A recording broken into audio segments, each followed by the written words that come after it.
Hello বন্ধুরা, শুভ দুপুর। আজ আমি তোমাদের কাছে চলে এসেছি নতুন একটি রেসিপি শেয়ার করতে। আজ আমার একাদশীতে আমি অন্ন গ্রহণ করি না, একাদশীতে আমি ফলাহার করি, তাই তোমাদের সঙ্গে এটা শেয়ার করতে এসেছি। প্রথমেই আমি ফলগুলোকে এক এক করে ধুয়ে নেব।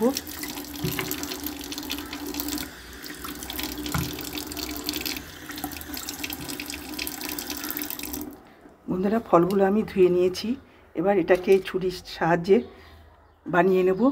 বন্ধুরা, আমি ফলগুলোকে বানিয়ে তারপর তোমাদের কাছে আবার ফিরে। বন্ধুরা, ফলগুলো আমার বানানো হয়ে গেছে, এবার আমি ফলটাকে সেবা করব। চলো যাই, আমি ফলটাকে বসে শেয়ার করব।